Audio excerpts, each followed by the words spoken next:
Hello, everyone. Welcome back to Wondergoal, the soccer betting podcast from the Action Network. My name is Michael Leboff, and joining me for this week's episode and every episode are BJ Cunningham and Anthony DeBundo.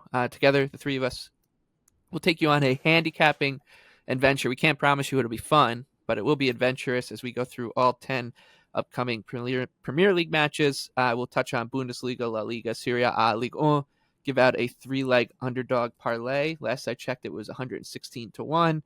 And the best bets from each of us in the upcoming Premier League match week. But before we get to all that, a reminder that Wondergoal is proudly presented by Bet365, and Bet365 doesn't do ordinary. That's why you get more boosts with them than anybody else. Every day, they power up odds on hundreds of bets to give you a chance to win more. Bet365 boosts specific markets, your winnings, and even parlays, and they won't stop there. Keep an eye out for their biggest and best odds with the incredible Super Boost. Check out the boost and see why it's never ordinary at Bet365. You must be 21 or older and present in Arizona, Colorado, Indiana, Iowa, Louisiana, New Jersey, Ohio, Virginia, or 18 and older in Kentucky. If you have a gambling problem or know anybody with one that wants help, please call 1-800-GAMBLER or 1-800-BETS-OFF in Iowa. Terms, conditions, and restrictions apply. All right. Here we go. It's a good, riveting 10-match slate awaiting us here. We're going to start with a classic, a podcast classic, because this is a matchup that we love. We've now dug it to 6 times, or we'll be getting to 6 since Brentford's been up. They seem to always play Liverpool well. A couple draws in there. Some really impressive performances. They are hosting Jurgen Klopp's Reds. Brentford is plus 450. Liverpool minus 167. The draw is plus 320. You'd imagine with the way that Anthony talks about Liverpool that he'd just be running to the window to lay the 167 with his Reds. But when it comes to Brentford, it's almost like picking between two children here. Tottenham just standing on the outside of the park wanting to be let in, and Anthony's just ignoring him. Anthony, though, you think the Bees can make this one pretty close? Well, there's something happening, and it's only 2 games, so I'm not going to overreact. But Mark Flecken has been good. 2 straight games for him where he has saved at least 1 goal worth of post-shot expected numbers. So against City, I know they ultimately conceded 3 goals, but the post-shot numbers were over 4 in that match. And then against Wolves, keeping the clean sheet, some good saves in that one for him. I don't really think it's easy to project goalkeepers. And I think it's, of course, a huge advantage for Liverpool, and the biggest difference between the two teams, quality of the goalkeepers. Liverpool probably should have Alisson back in net based on the fact that he was sick, couldn't play last weekend. He'll be back. So that's nice for Liverpool's defense. But away from home this season, Liverpool's been about average in expected goal differential. And there are some, we were just talking off air, they've played City away, Newcastle away, Spurs away. There are some scheduling effects and some red card effects to those numbers that kind of drag down, especially their attack, which has only created about 1.4 XG per 90 away from home. But they're still not operating at to full throttle here. Szoboszlai is out, Trent's out. I think Salah looks like he's another week away based on the comments that Klopp made. They've got other things to worry about, but the reality of this Liverpool team is that at Anfield, yes, we've talked about it. Fortress Anfield, they've lost once in the league in 129 games with fans, but away from home, they've been just kind of, I don't want to say average, but not nearly as dominant. And I think that's, worth noting as they go to Brentford here. The other thing, Brentford, since getting Ivan Toney back, we talk about this every week, and I kind of continue to say this, but they've created 5.8 XG in the 4 matches since Toney returned. That includes a match against City, where they created over 1 XG and had 18 penalty box touches. So they showed that they can go up against one of the top teams and break through and create chances. And of all the teams that went to Liverpool this season, if you compare just raw XG, no team played them tougher than Brentford did. And I know Arsenal got a draw. Brentford ultimately lost that match 3-0, and Mbeumo missed some big chances. Flecken hurt them. Liverpool had a couple offside goals, so there was definitely some air in those XG numbers that made it look closer than it was. But they've shown that they can be competitive with this team already. They can create chances on the break. And I think, so long as, Darwin's putting up these godlike numbers. Liverpool's going to be fine, but I think they're vulnerable in this spot for sure. And a full goal I cannot get to. I have these two teams 0.9 XG, non-penalty XG different on a neutral. You figure, okay, maybe you adjust that because of goalies, with Liverpool having the best and Brentford having one of the worst. But then you factor in home field, and I'm at a point where I'm very comfortable taking Liverpool or Brentford +1, catching the full goal at home, as we do every week on this show. It seems we just bet Brentford, but the market still rates them as the 15th best team in the league. I think they're much better than that. I think they're closer to 10th and 15th. So one more time, every week the Bees. I mean, are we ever not going to back the Bees? Every week the Bees. Not in this spot. Can I just point out one weird scheduling anomaly for Brentford? And you guys might be knowing where I'm going with this. They played 8 matches across all competitions since Christmas, like that little break that they take, and then they get into the jam-packed fixtures. 4 of them have been against Wolves. Just bizarre. So, because they had the FA Cup replay, they played, twice when the fixture list flipped over because they played them last in the first. So, and generally, I just think that they've been impressive. Like they had that one stretch over mid-November through the November international break, then coming into December when they dropped 7 of 8 with that one win only coming against Luton Town in what was a dominant effort. But this team seems to have been heavily downgraded by that stretch and since that stretch. And if you look at the big picture numbers here, like this is a team that, like you said, I think grades out closer to 10th, 9th, or between 9th and 12th in the Premier League, and has a pretty high ceiling, especially at home. And they've just punched up so well in these kind of matches under Thomas Frank, and I don't believe that is just noise. I think that's actually a thing you can believe in with teams like this. So I've never got a problem backing Brentford at this kind of price. You compare their expected goals to their actual goals, and like you said, a lot of this is because Mark Flecken couldn't stop a cold for quite a bit of the season. But it's we're talking about like an 11-point difference, +6 expected goal differential, -5 goal differential. So yeah, Liverpool's much more likely to win this match than Brentford, but at +450 at home, very dangerous team. I think the Bees are a live underdog here, so I'm happy to back them. BJ. I am too, and I'm going to back them in a little different way. Anthony obviously hit the nail on the head with the previous meeting at Anfield. That was actually pretty even. I actually like Brentford here in the first half. You can get them plus half a goal at around -120 is the best price. I think Brentford does have a pretty big advantage in this match, and it's on set pieces. Liverpool hasn't been that great this season. They're 15th in XG per set piece allowed. They allowed one against Burnley this past weekend. That's how they scored. And Brentford, continually is still one of the best set piece teams in the Premier League. And as they showed in the previous meeting, they're incredibly dangerous on the counter if Liverpool is going to play a high line, especially with Ivan Toney back. We talk about Brentford. They were putting up good underlying numbers. And I know they played a little bit of an easier schedule during that time period, but with Mbeumo hurt, obviously Toney's still banned, and Wissa obviously being injured as well. They were basically playing a front two of Maupay and Keane Lewis-Potter and still putting up pretty decent underlying numbers. So now that the fact they have Ivan Toney back, Wissa's returned from the Africa Cup of Nations, they have a pretty decent front two here that has pace to get in behind Liverpool's back line. But the big thing about Brentford is not only they're being at home, but they have not been blown out in the first half against good teams this year. I'm just going to run through a few matches here. Home against Tottenham, XG at half was 1.1 to 0.7. At United, they won the XG battle 0.5 to 0.3. Away at Liverpool, they obviously were down at the half 1-0, but the XG was 0.5 to 0.7. Home against Arsenal, 0.8 to 1.1. Home against Brighton, basically even. Away, the recent away match to Tottenham, they played really well in the first half. XG, they actually won the XG battle 0.6 to 0.5. And then their recent match against Manchester City, at the half, they were obviously leading 1-0, but XG was 0.4 to 0.9. So they have not been blown out in any match against really good competition in the Premier League in the first half this season. So getting them plus half a goal here for the first half, obviously being at home, I think is huge.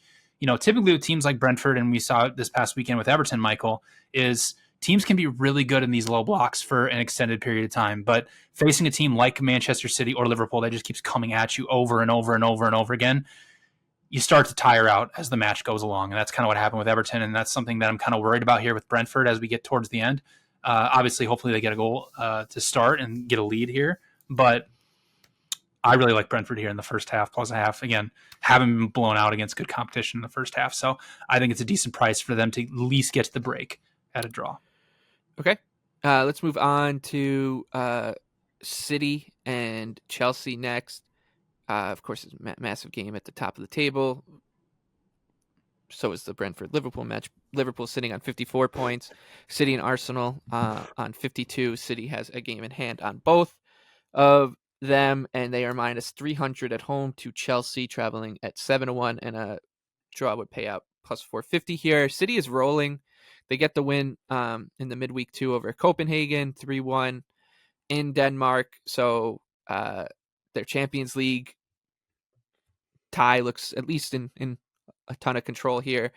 Their last loss came to Aston Villa. This is across all competitions. That was on December 6th, and since then they've won every match save for a 2-2 draw at home to Crystal Palace.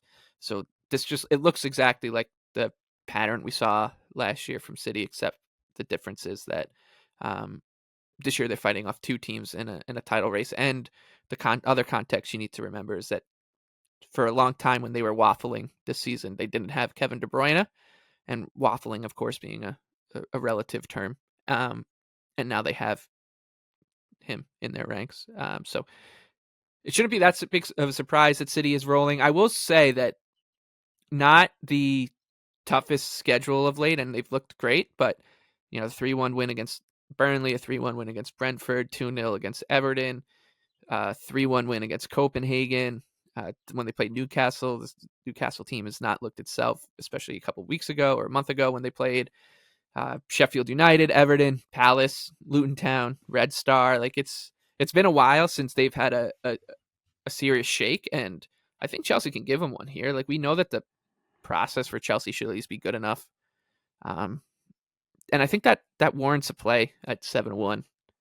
Like they should play to this number. They should give you at least a hope against a team that they played one of their better games of the season against City. Granted, that was the reverse fixture and it's 4-4 and crazy. Don't expect to see something similar play out, but I don't know. I'm happy to take a 7-1 shot on a team with the 4th or 5th best expected goal differential of the season, even against Manchester City, Anthony. Yeah, so I have the tiniest bit of value on Chelsea in my numbers, but I really think we have to look deeper at this Chelsea team and kind of figure things out, because they got the home against Palace if you backed them, but they were pretty dog shit in that game. They waited until the 90th. They didn't get a shot until the 45th. They had a lot of possession that led to nothing, possession that led to no shots. And that's really been kind of the story. Even with Jackson in the lineup, they haven't been able to get enough quality shots. They're still creating, almost 2 XG per 90 with him in the lineup. It's so hard because if you look at their goal difference for the season, their XG difference, plus 0.42. But if you go a little further into it, it kind of just looks more like they had a really good start to the season, didn't finish well, and then the last 2 months have been just kind of league average. Since November began, they're averaging 1.6 XG per 90. They're conceding almost 1.6 themselves. They have a barely positive XG difference. So if you wanted to go at this, Chelsea have been pretty good on set pieces. When they went to Anfield, they just had really no chance. They couldn't play out. They were under pressure the entire match. They had no real structure. Liverpool's pressing intensity, and to a lesser extent, even Arsenal's, are much higher than what we're seeing from City right now. City will let you possess. They will let you do more things with the ball than you're currently allowed to do against Arsenal or Liverpool. And so as a result, it has made the City defense a little bit worse. And you've seen that show up. I think Ederson's been shakier. If you look at his numbers, you even watch how they conceded yesterday to Copenhagen. It was an Ederson back pass that put them in danger. And ultimately it took a 25-yard goal to score. But Brentford, it was a weird miscommunication in the back line, playing that high line off of a goal kick. They have not been as sharp. And that's reflected in all of the numbers, whether it's pass completion rates allowed, whether it's total XG conceded year over year, XG per match conceded, shot quality, and Ederson's been worse. So I think you've seen the biggest difference has been the defense for City. Now that they're humming again with De Bruyne and Haaland and Foden, like, good luck, right? I mean, Grealish gets hurt, then Doku just comes in and like he's awesome. Silva could be an underrated loss. Bernardo Silva, he picked up a quote heavy knock in the Champions League match. Wouldn't shock me if he were held out for this match. He's underrated as a defensive forward in the work that he does off the ball to press. So his absence would certainly be noted, especially if Pep just plays Alvarez, which would then put Alvarez, Foden, De Bruyne, and Haaland all on the pitch at the same time, which is insanely attacking. And then I think like Chelsea team total over a half first half at plus 180 is intriguing because I do think they could score on City. Do I think they can like stop City though? That I'm a lot more dubious of. So I think maybe my favorite bet, the first half team total over, or just the full game, honestly, that they score, but they don't have a ton to upset here. I mean, obviously they can be competitive, but it does feel like as Chelsea has to come out more if they go down a goal, that City's just gonna pounce and run away here. So I can't back Chelsea, but as far as the spread, but I think the team totals are live.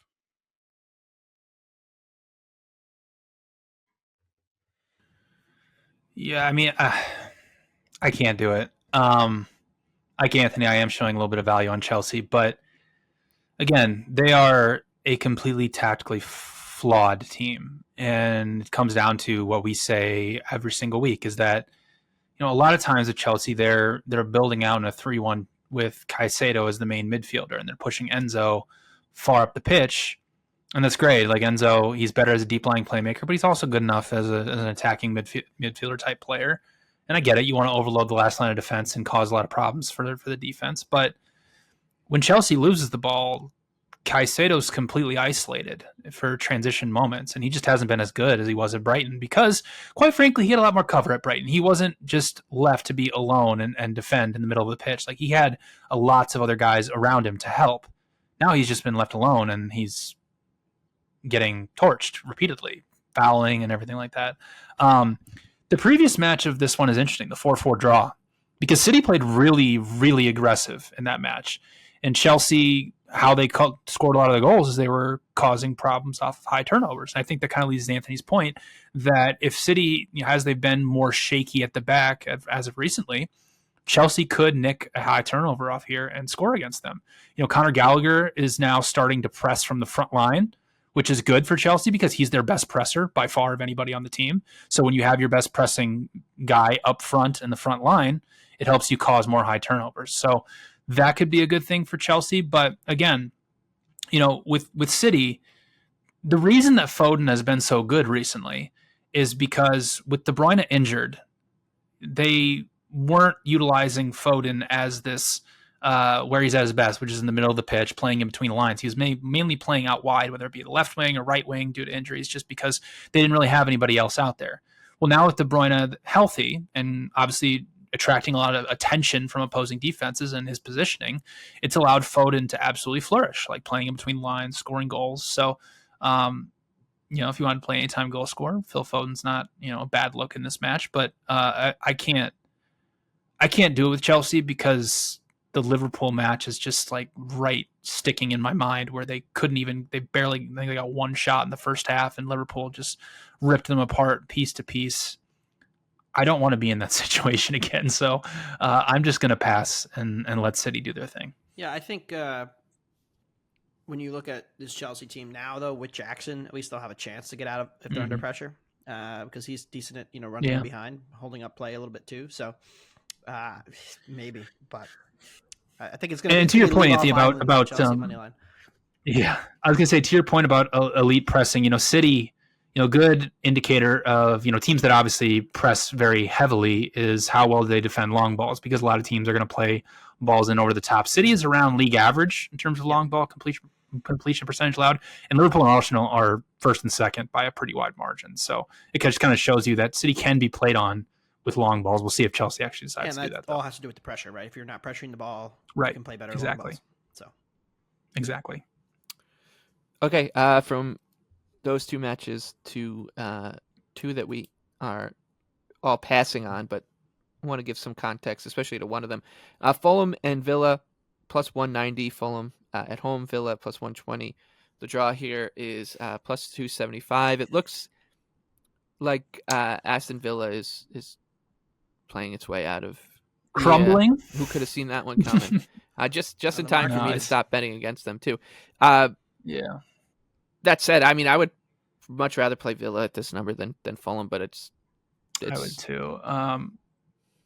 The injury situation for Villa is not great in terms of their defense. Diego Carlos today went down with an injury in training. Kantz is out. Kamara now is out for the season. Yeah. Who's stopping the ball when Fulham gets going forward? It could be the 0-0 of the week here, by the way, even with that defense, just because I don't know. I don't trust Fulham to score still. Yeah. Well, here's the other problem is like if you're going to play a high line, like if you don't have your normal like center backs with good communication, then it's a lot hard. It's a lot easier for teams to play in behind you. So one mistake and you're in big trouble. And I think I can't say like, oh well, this is a great matchup for Fulham. Let's bet Fulham overs. But after what I've said on the show for the last 2 months and continue to hemorrhage units, and money. But I think this is a great matchup for Fulham in theory. Like there is no ball stopping anymore. It's I just said it's Girona-esque, right? Like we have a ton of passers in our team. We want to have the ball, but when you get the ball, like go ahead, have fun, have good luck, see what happens. And that's just not going to work. And now that Konsa and Kamara's their leading tackler. Kamara and Konsa are first and second in tackles plus interceptions per match. I mean, that's just like that's the spine of the defense. And now you're relying a lot on Douglas Luiz to carry your defense, and that's just not good enough. We've seen those old Villa teams before, Emery that kind of relied on him for some stuff there, and they were consistently getting toasted defensively. So I think there's some real defensive flaws that Fulham, a team who does like to, press and make it a little more chaotic, if they're able to disrupt, Villa's passing and turn them over, there's not going to be much resistance as they run to the goal. So I think, my number show value on Villa. Maybe an over here, honestly. Right? Maybe an over. Fulham overs, but I don't want to bet this match. I don't, so I'm not going to. I'm not going to get suckered into it unless this market takes a shit ton of money on one direction. I'm not getting involved. I think it's roughly right. Let's talk about Burnley and Arsenal next. Burnley plus 850, welcoming BJ's Gunners is a minus 300 favorite at the time of recording, and the draw here is plus 425. Don't see any reason to really get involved here. BJ, though, any thoughts on this one? I have a question. A question for Mr. DeBundo. Is Arsenal elite offense now? No. Why?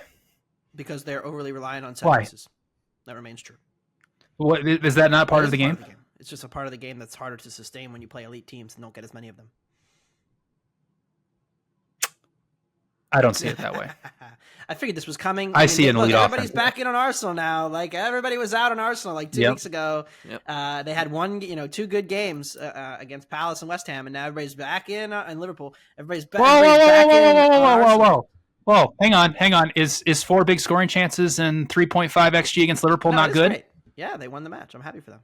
The unbeatable Reds. Well, it wasn't at Anfield. That's true. It wasn't. Not. But no, still, Arsenal is a very good team. Never said otherwise. And I think they're going to have like the occasional game where they beat the hell out of teams, and probably including this one. And that's fine. And then we will see what happens going forward.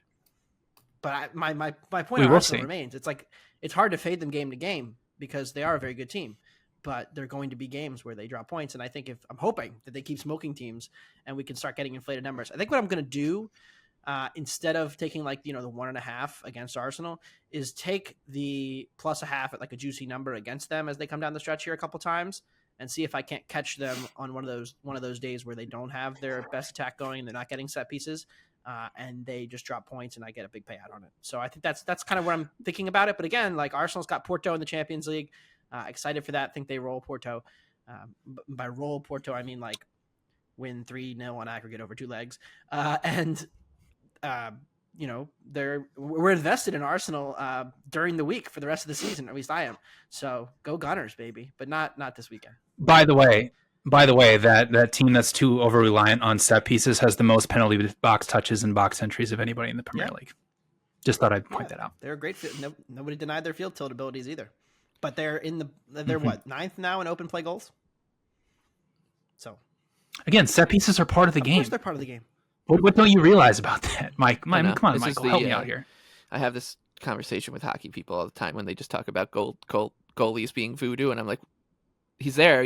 I see him. He's real. He's wearing a mask and he's wearing pillows on his legs. But if I go over and I poke him, I'm not just going to go through him. He's a real person over there. It's all part of the game.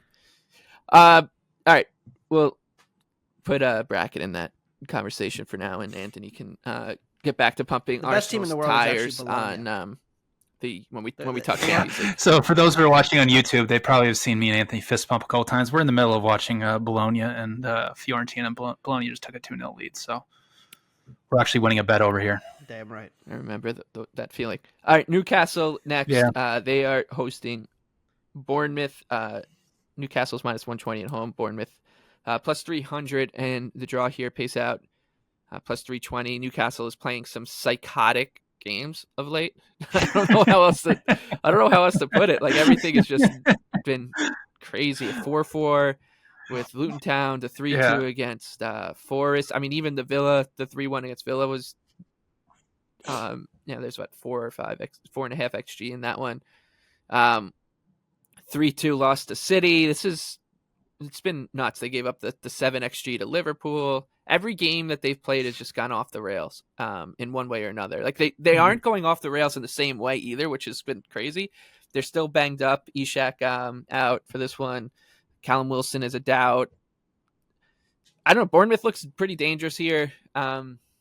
We've pumped this team quite a bit. They're now 13th in the table despite having no wins in their last 5. They have 2 draws and 3 losses over their last 5. We kind of saw this course correction coming, but now seems the opportunity to come right back in. I'm going to bet Bournemouth here, Anthony. I think at 3-1 against this banged up team that is just playing some fever sweat games. Like, I actually think that plays into Bournemouth's hands. So I'll back the Cherries here at 3-1. Yeah, you mentioned it, right? Like, Newcastle, so they've had, since Boxing Day now, they have played a 3-1, a 4-2, a 3-2, a 3-1, a 4-4, and a 3-2 in the league. And so obviously they have had some absurd runs here where they're creating a ton, conceding a ton, and et cetera, et cetera. But their XG per shot allowed is the worst in the Prem. Their XG allowed is almost 0.3 of a goal worse than every other team. And now we get to fade them as a favorite here at home. And I think they're very flawed. Like, they pretty much stole the win against Forest. Even the win against, the tie against Luton Town, like, it was a correct tie based on the underlying numbers. And, like, it was pretty fair. They had a couple set piece goals against Villa where they got a couple really big chances. And BJ had them that game. And I think he pointed out, like, set pieces. They're not going to have that set piece advantage against Bournemouth, who is top 5 on both ends in XG allowed and created off of set plays. So that's a big negation of what Newcastle is very good at. And Newcastle themselves defensively have been a disaster on set pieces pretty much all year. And it's hurt them a bunch in terms of goals there as well. We talked about buying low on Newcastle and we thought it's just a blip and whatnot. But at this point in the season, we now have enough of a sample to say that the sample of them being average is much bigger than the sample of them being great. So if you just take the whole season, yes, Newcastle has about a 0.3 of a goal better. You would put home field in, you'd say, yeah, Newcastle should be about minus 150, 140. You would get to about what this number is. But it only takes a couple of matches off of the front of the season to then immediately change course on who should be the favorite, who should be the better team here.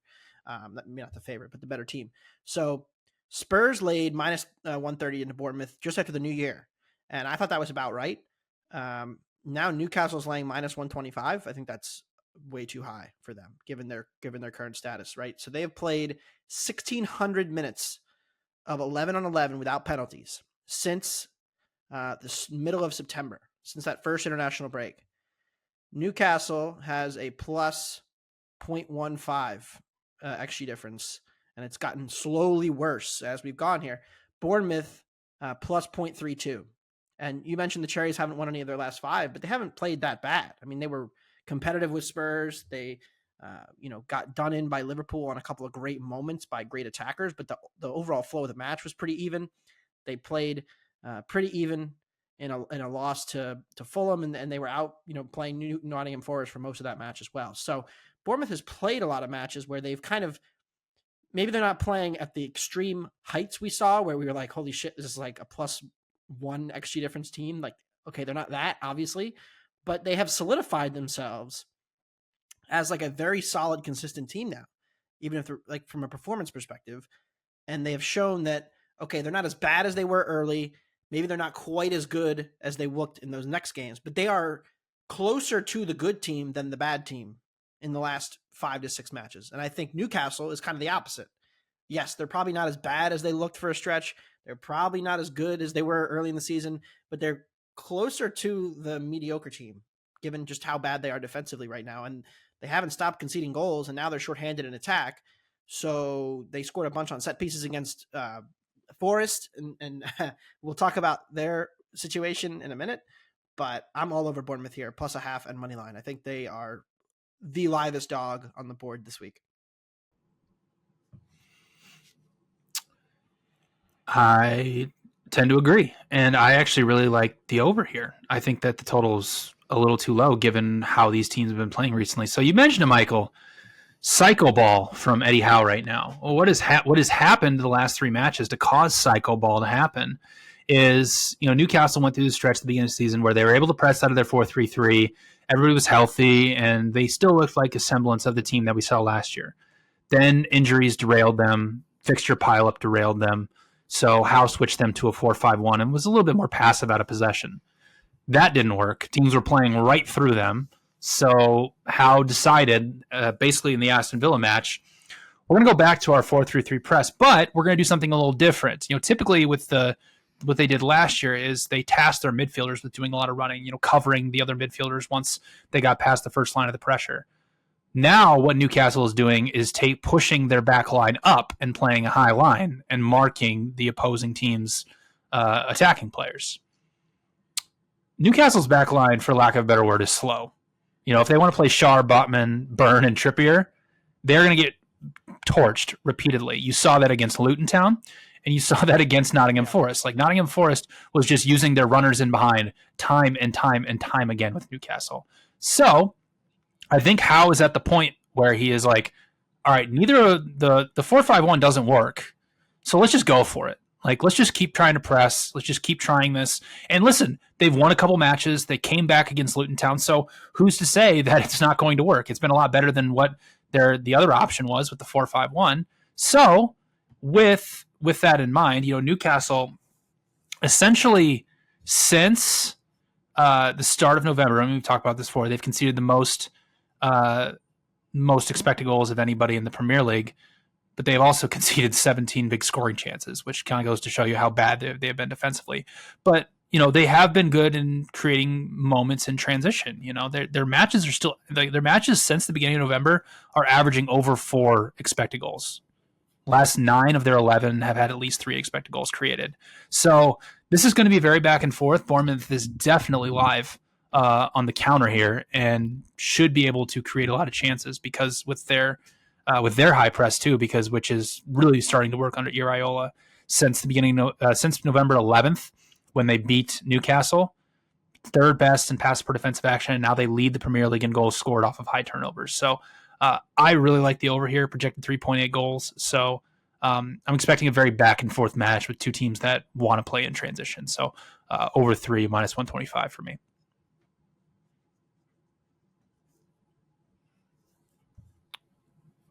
Okay.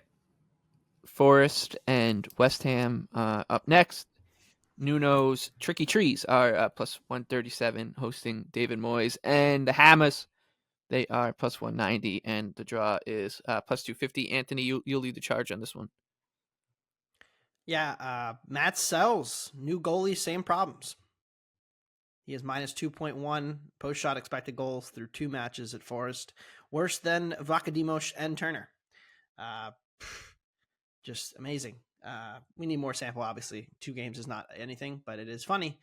The set piece numbers in this matchup on paper do not look great. Forest has conceded a lot of goals from set pieces. We know how dangerous West Ham will always be. They haven't been as good as you'd think this year on set pieces, just given the personnel. But again, like, we still know what the personnel are. So long as they have Ward-Prowse and Souček and whatnot, they're going to be dangerous on set plays. So that's a concern. Forest have had major problems defending set pieces. Forest, though, I think it's funny. Like you would think, the narrative around these teams, Forest can't stop conceding goals, terrible set piece defense, horrible overall, 17th, lucky to stay up. Okay. West Ham, resilient defensively, very organized at the back. Well, I mean, okay, sure. West Ham have conceded almost 10 more XG this year. Forest are the best non Big Three home defense in the league by XG allowed. They are very passive. They always have numbers behind the ball, though, and they've conceded a ton of shots and goals from outside the box. So that has definitely hurt their numbers and kind of hurt their overall metrics. But they've only conceded 1.1 XG at home this year. So, you look at that plus just how healthy they are. Alanga getting minutes. Taiwo, while he's fit, is great. He's got 15 goals and 0.42 XG per 90 in 25 90s for Forest over 2 seasons. It's really good for like a lower level Premier League team.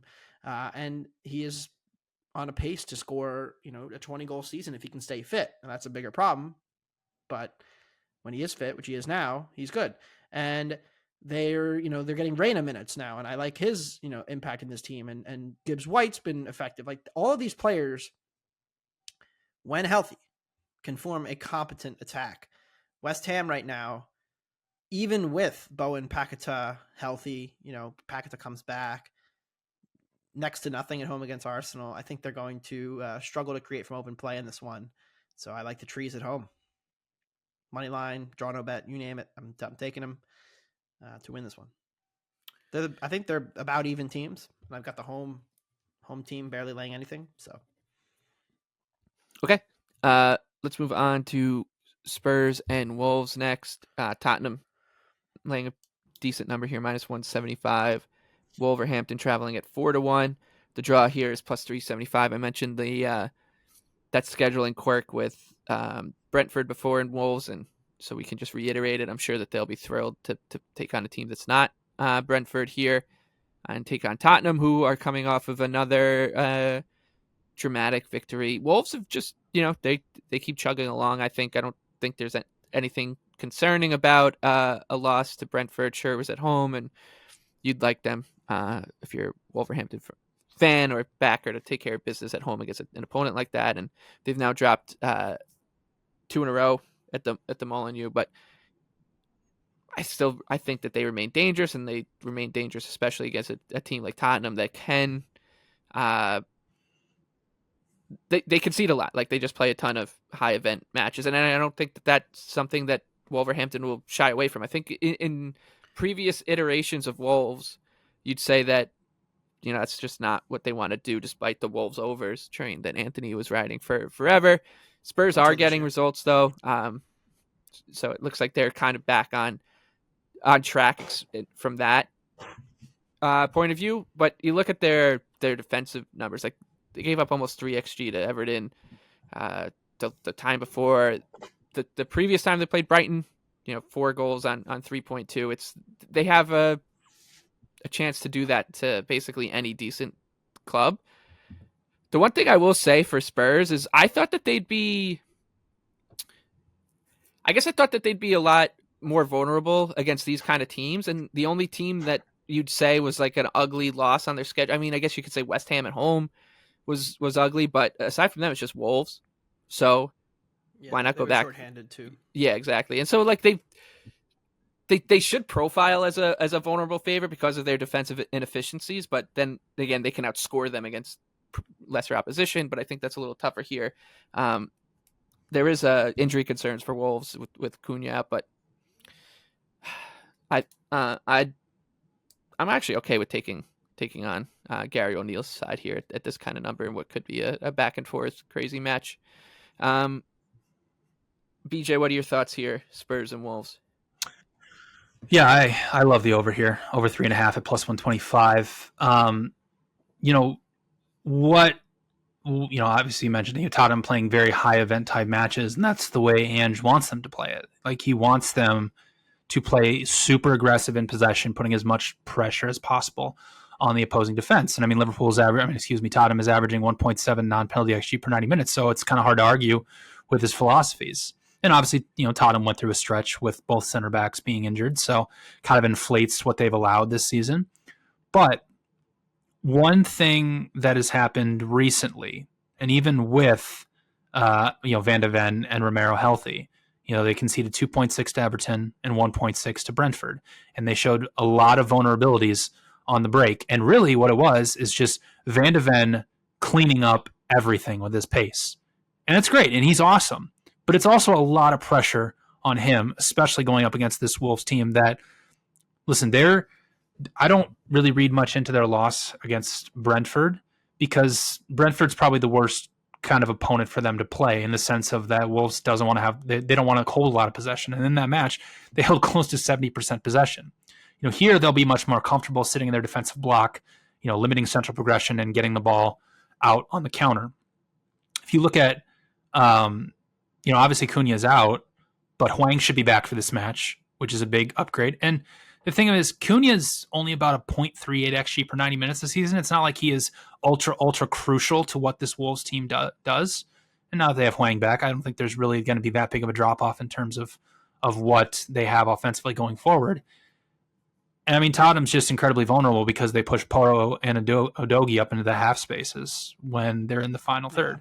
And with Maddison healthy and him able to roam and find the positioning, like, Spurs is a very, very difficult team to defend. Like, don't get me wrong. But when they lose the ball, they are incredibly vulnerable on the break. That's exactly how Wolves wants to play. And the final thing, especially the Everton match, Everton obviously keyed in on the fact that Vicario, let's just say, isn't great coming out and defending corners against elite set-piece teams. He's done, if you look at his overall numbers in terms of preventing, XG or allowing it on set pieces, he's actually pretty even for the season. But obviously Everton was the best set-piece team in the Premier League, at least on corners, by XG per set piece. And while Vicario is a great shot stopper, he's physically small comparatively to most Premier League keepers. So he has a tougher time getting through bodies to actually clear balls out. Spurs are 14th in XG per set piece allowed this season. Wolves is a staple of Gary O'Neill. He did it with Bournemouth last season. He's doing it with Wolves. They're top 5 in XG per set piece. So Wolves will have an advantage there. So I think this is going to be a very back and forth match. I think it's one that sets up pretty well for Wolves to potentially pull off an upset. But again, their defensive numbers overall in terms of XG still aren't that great. And Tottenham will be able to get their chances and probably will create close to 2 expected goals. So projecting right on 3.5 goals here. So over 3.5 at plus 125 is a good value play for me. Pedro Neto plus 350 to record an assist. Mm. That's probably my favorite play. What's Hwang anytime goal scorer? That might be the play in this match. He might be cooked after the Asian Cup efforts. It looks like he will be back. Hold on. Poor Jurgen and Son and the boys. Hwang plus 375 to score the first goal for Wolves. And he is, for the game, plus 300. I like the Neto bet number better. Parlay. Same game parlay. Neto plus 350. Neto assists Hwang for the goal. Neto, elite dribbler in space. There's always space behind Spurs.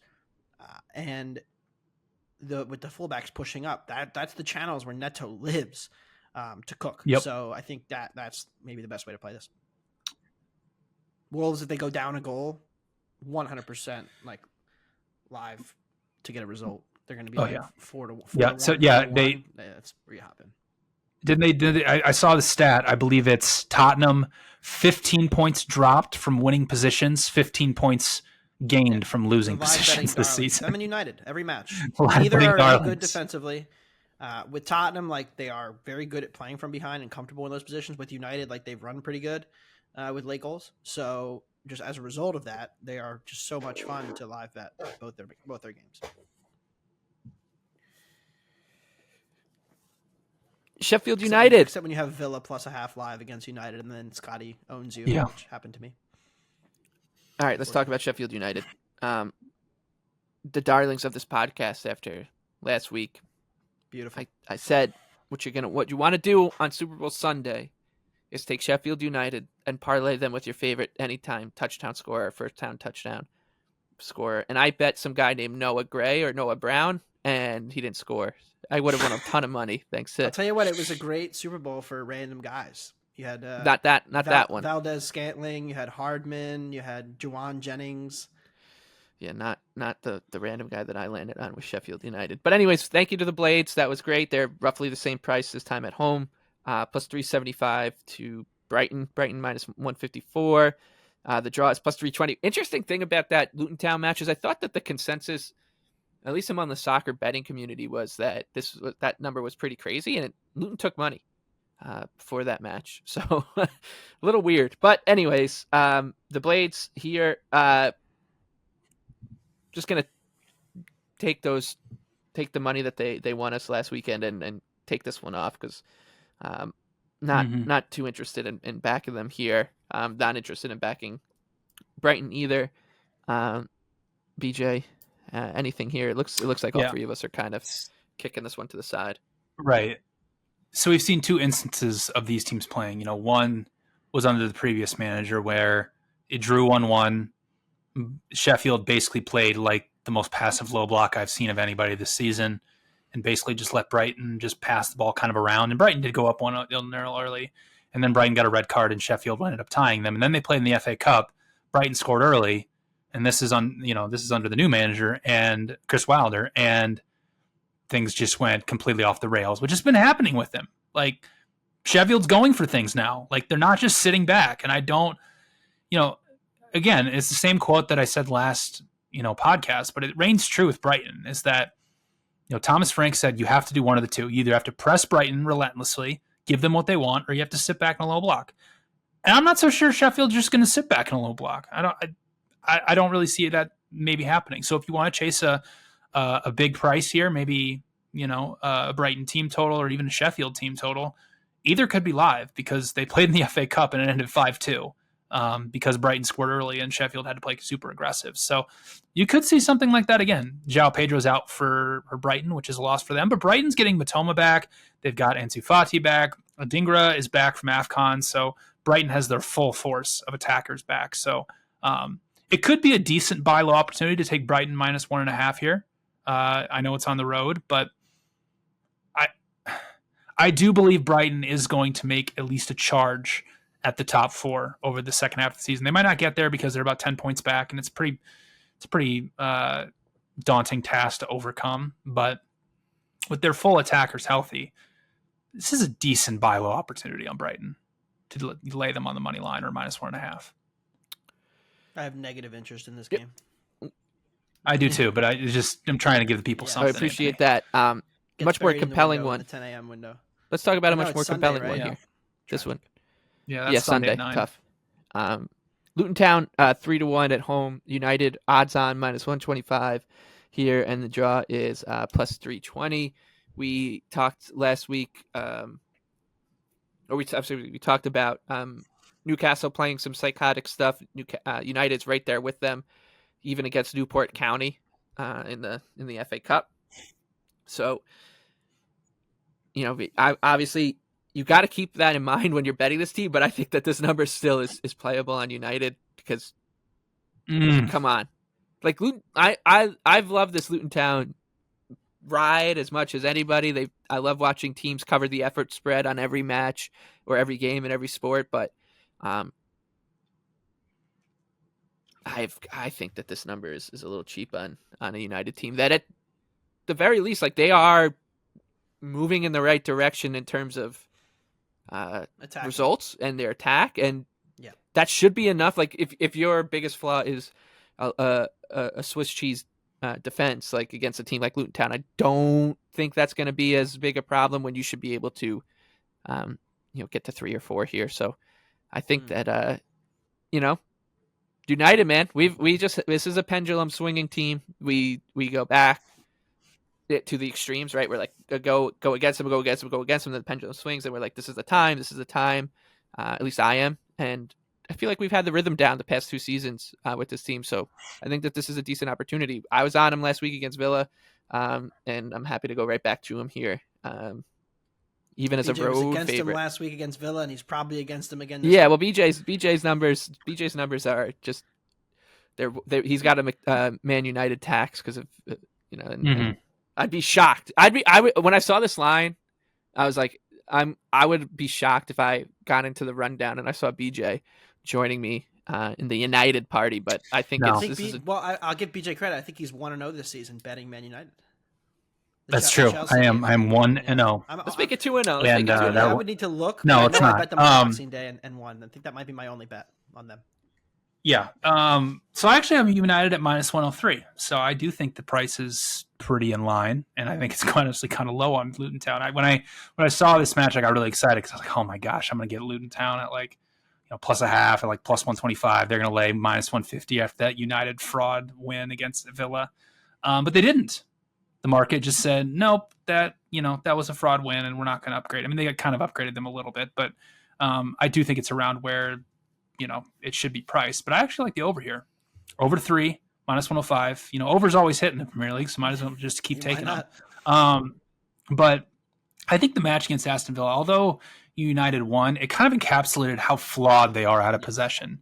And I'm going to try to break it down like to a fine-tooth comb here of what it actually is. So what Ten Hag said in his press conference after the match against Aston Villa is he does use high turnovers as a good indicator whether the press is working. And that's fine. And United, I believe, have forced the most high turnovers in the Premier League, and that's awesome. But they are using their pressing structure to basically just press the front line, try and steal the ball quickly, and get an opportunity. Usually teams that press high, teams like Liverpool, teams like Arsenal, they're going to press with everybody. That means that their defensive line is going to push up, their midfielders are going to push up, and they're going to go man-to-man across everywhere and suffocate the opponent.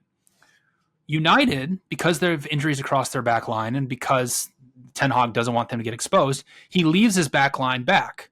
And so what that does is once you beat the first line of the pressure, there's this gaping open space for teams to run at them. And if you saw against Villa, I mean, how many times was Villa just had the ball just running at the United back line as they were backpedaling? It happened over and over and over again. Last year, United played the same structure, but Casemiro was playing at an elite level in terms of ball stopping and was just everywhere on the pitch and covered up essentially that gaping hole in the midfield. Well, now he's not playing at an elite level. They don't have elite ball stoppers. And so teams have just been able to play right through them. That's why they're allowing over 1.5 non-penalty XG per 90 minutes.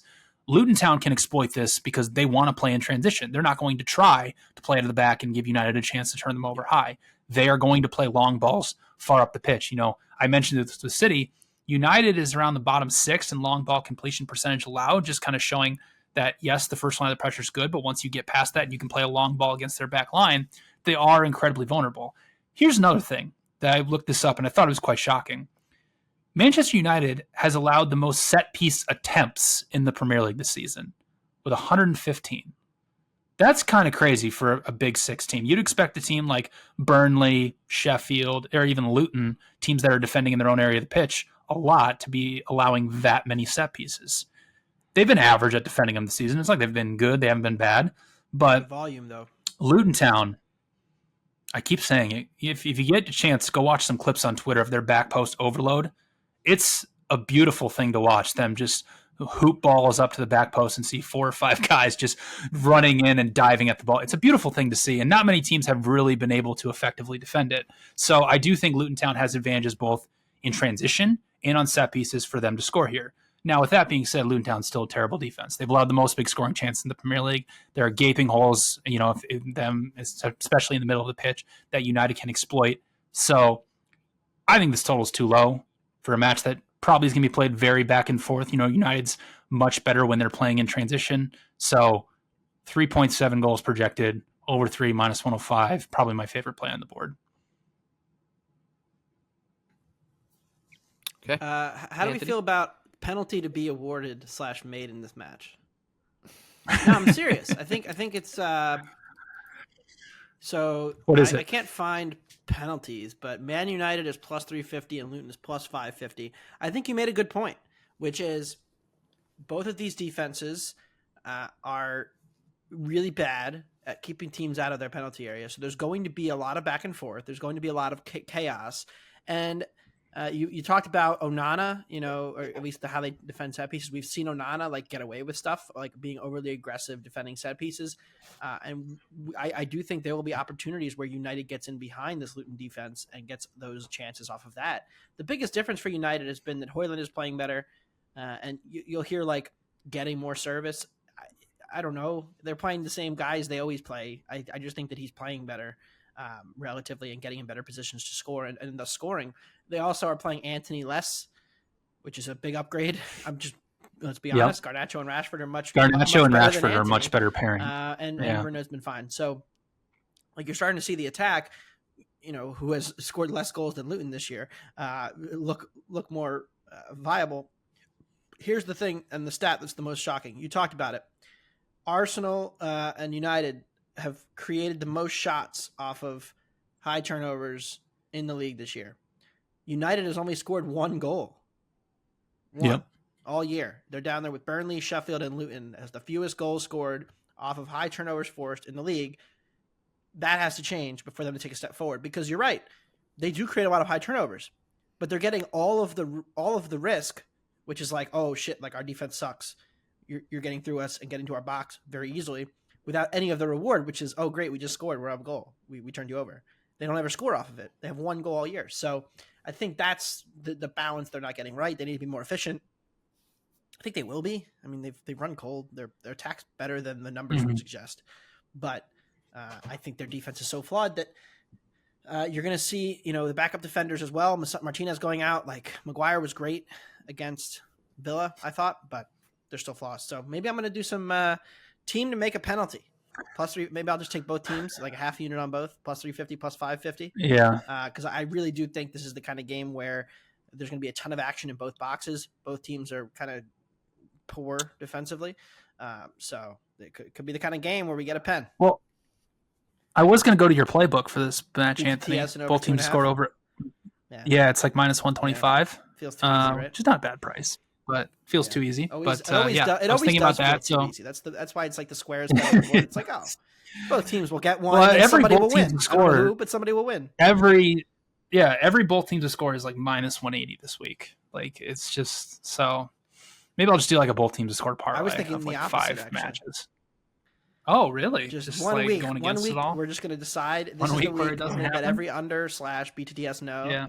And we have to figure out which week it's going to be. I don't know if it's this week. Yeah. I mean, if you want, we can talk about, instead of looking at it as a match week, we can look at a calendar week, because I would say that the last match that we'll talk about in the Premier League, which is Everton and Palace on Monday Night Football, with Everton as a -143 favorite and Palace coming in at +425. The draw at +260. Both teams to score no is sitting at -143. This one feels like it could be a real barn burner. I'm just sick of it. 0-0 is feels like an Everton route spot. It feels like the market's like slowly sharpening on this, because this is the third time these two teams have played because of the FA Cup. Yep. And I know I bet the under 2.5 at -110 in the first meeting, and Everton was +100. And now it's kind of the Eze Elise effect. Although Elise, one of them was out for the cup matches. Either way, now you're laying -140 on Everton, and the total's gone down. So that kind of gets to what the market thinks of this Palace attack. And I went to go play Palace team total under, just like to not score. It's like +120. So the market is very quickly adjusted to the Palace without Elise and Eze. They scored a great goal against Chelsea from 30 yards, but it wasn't like they had anything else going on in that game. They had 25% of the ball, couldn't get the ball into the penalty area. So against a flawed defense. Flawed team. And now they play a better defense in Everton on the road without those guys. I mean, Eze may be back, but it seems like a long shot. At least he's done for a while. They're playing like some kids that are interesting. França is interesting to me, but like Mateta is so bad. He's perfect for Roy Hodgson though, to just send long balls. They don't have anybody when he brings it down and they win the ball. He passes it to Jeff Schlupp, and then what?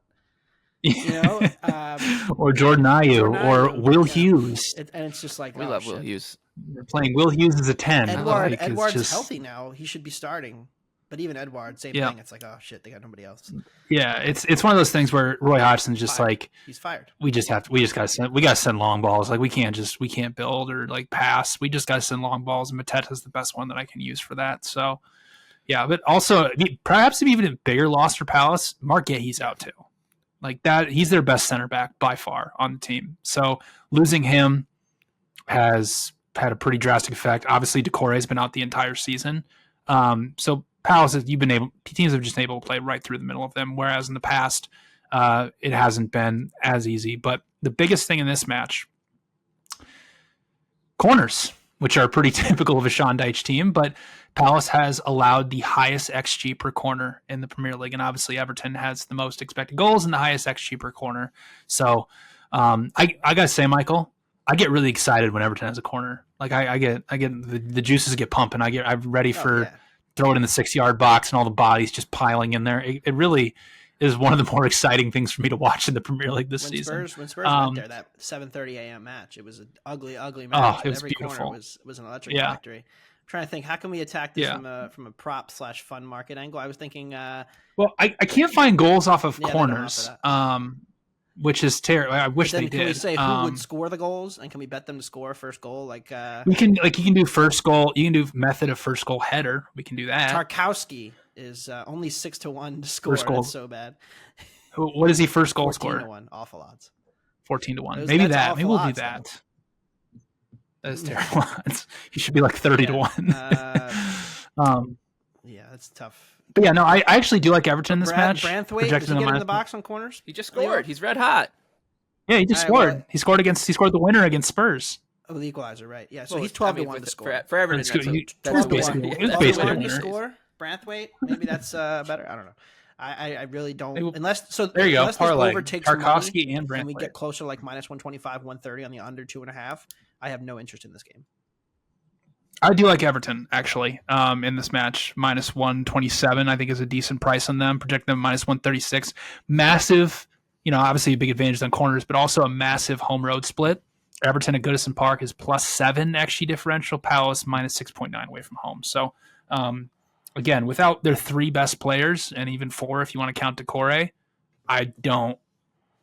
unless Palace pulls off some type of defensive, like, voodoo masterclass, I don't see it, but you know how this will go, Michael. Everton will create 2.5 expected goals. The match will end 0-0, and we'll just be sitting there being like, is Everton ever going to score again? Are they ever going to get out of this relegation fight?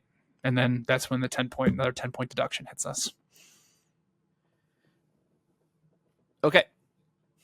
Yeah, this is supposed to be a pretty big week in terms of the lawsuit. So, anyways. I don't even want to go into it. I'm done talking about politics on this podcast. Well, next week we're doing Brexit, right? So yeah, exactly. All right, let's go to the police parlay. By the way, the strike is over. In case you. The police strike parlay is. This will be out Thursday morning before the Europa League kicks. So cash out it. Cash out if you can. Somebody actually asked in the I did say, but I never said this was actually. I'm like, man. I never said this was actually going to happen. I just said that there is a chance that this could happen. Classic BJ hedging. I would never. You can go listen. That's what I said. Hedge my opinions. Of course you wouldn't. Okay, Bundesliga. Anthony is sitting it out. I'm sitting it out. So it's BJ. It's just you. I'm just in shock about how bad Bayern was last Saturday. Yep. They got trucked. Market took heavy Leverkusen money, and it was right. I mean, as soon as they put the 3-5-2 out, I was like, all right, what are we doing? Or the 3-4-2-1. They were a disaster. They couldn't defend the wing backs, which is the whole point of playing the 3-5-2 or 3-4-2-1. And they couldn't build with Dyer and freaking Upamecano. It was just a disaster. He couldn't build out with Dyer. Good on Leverkusen. They deserve to win, and now they're favorites, so we're gonna need them to slip up. But they're never gonna lose. Bundesliga, there's gonna be some drama coming down the pike here. So that's just how the league. I think there will be. Works. But Bayern just getting downgraded to hell. I don't understand this team. I need to do a complex study on how they can dominate certain teams to an extreme extent and then just look so shit in so many different games this year. But hopefully they're not too shit for us. But yeah, this slate sucks. I tried so hard to find a bet at the current numbers and I could not find one. Mine is a little overvalued, maybe, but should they really be plus 100 if they have one win all year against Augsburg, who's been like pretty league average? I don't know. That's the only one that stuck out to me, maybe, but they have been playing a lot better. Mines, they're just not getting the results. I like Stuttgart on the road -1.5 plus 130 against Darmstadt, who is the worst team in the Bundesliga. Undav will be out for Stuttgart, which is a loss, but Girassi will be back. Should start up front and still is in really good form.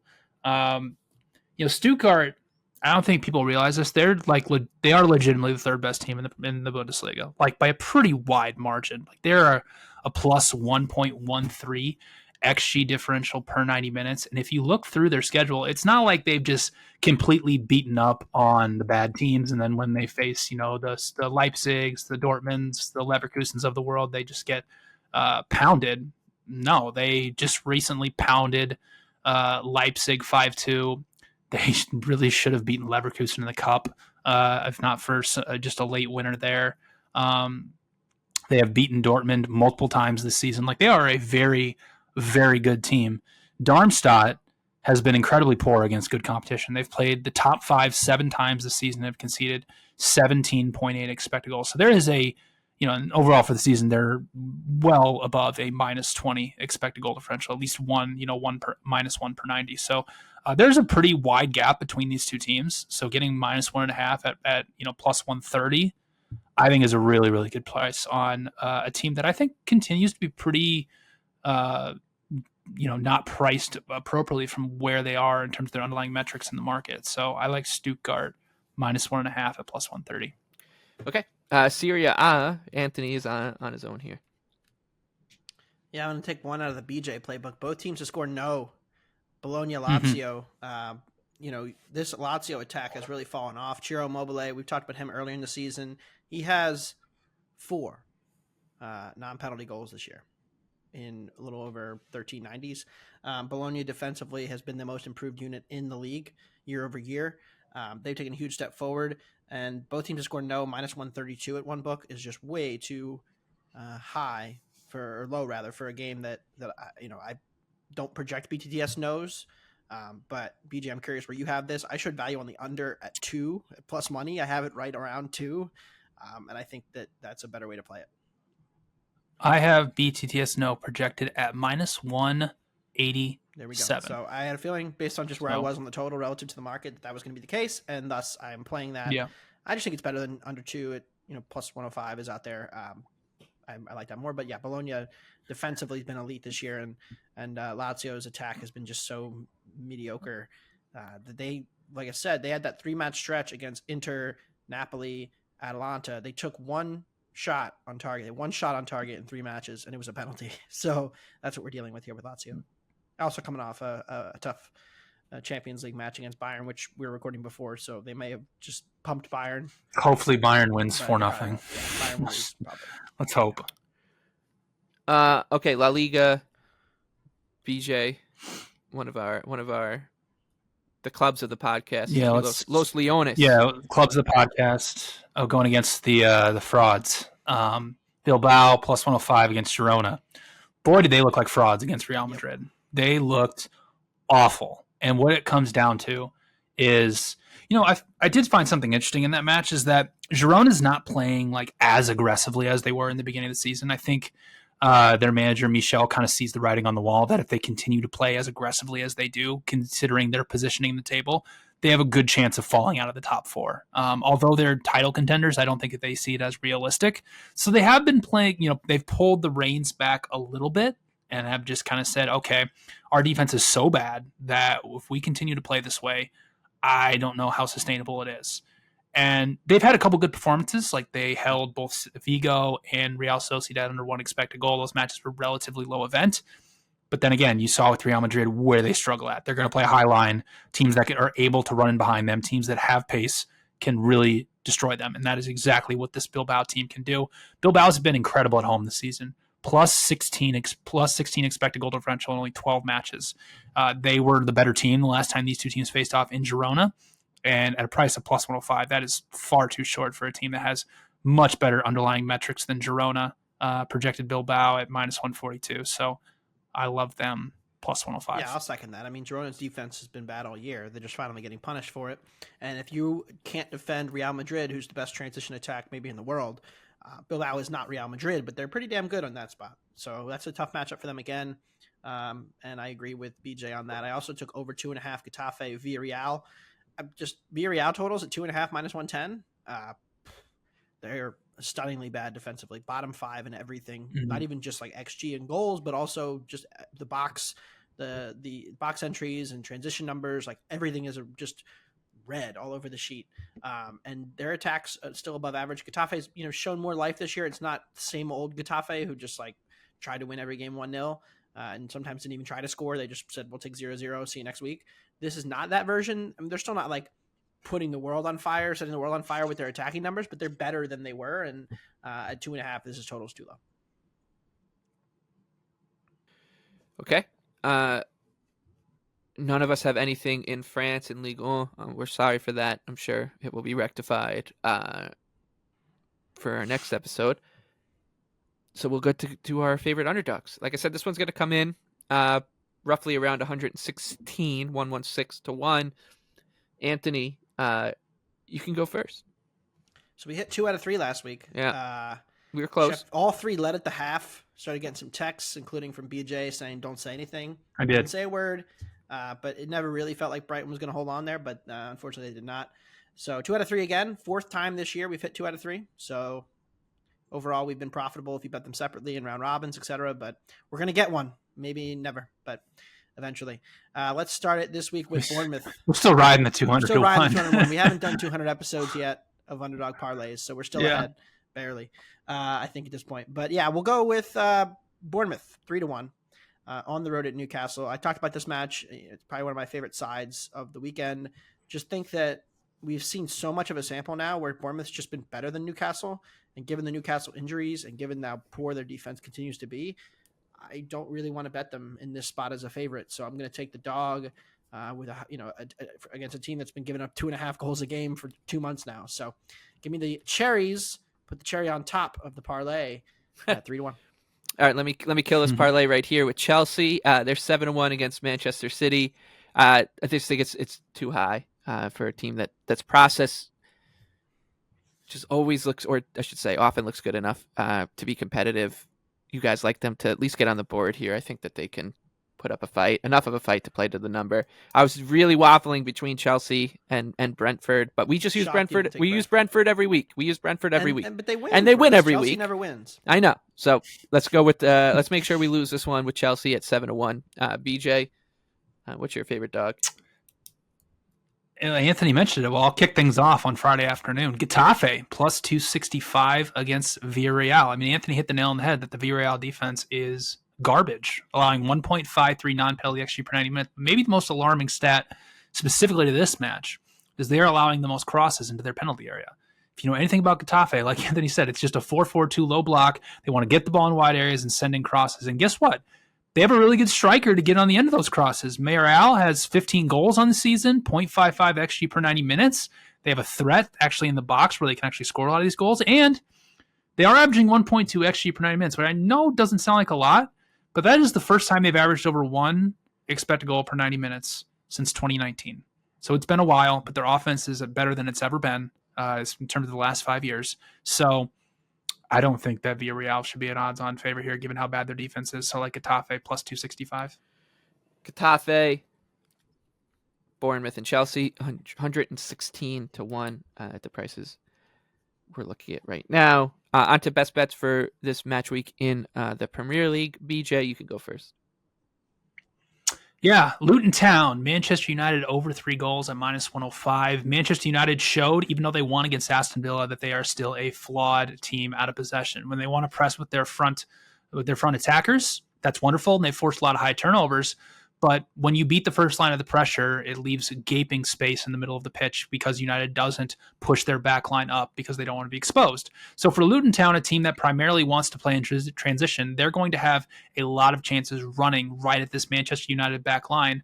Also, Manchester United has been pretty average at defending set pieces this season, and that's where Luton Town absolutely thrives. They are elite at back post overloads, just throwing the ball in the back post, putting 3 or 4 guys there, and nobody's really been able to defend it effectively. So don't be surprised to see Luton Town score 1 goal off of that. But Luton Town is still one of the worst defenses in the Premier League, conceded the most big scoring chances of anybody. United plays at their best when they're playing in transition. So this match should be very back and forth with two teams that like to play very, very direct. So I like over 3 goals at -105. I'm going to stick in that game and do something we rarely, if ever, do on this podcast. I think we'd have to go back to last Premier League season to find Manchester United as one of our favorite bets on the board at -125.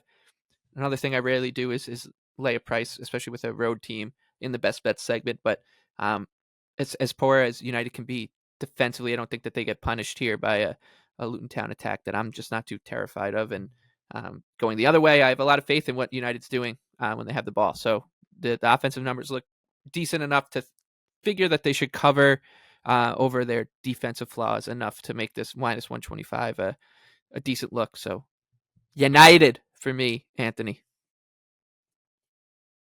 Well, we have to get Brentford in there. We're contractually obligated to. So Brentford +1, -110 against Liverpool at home.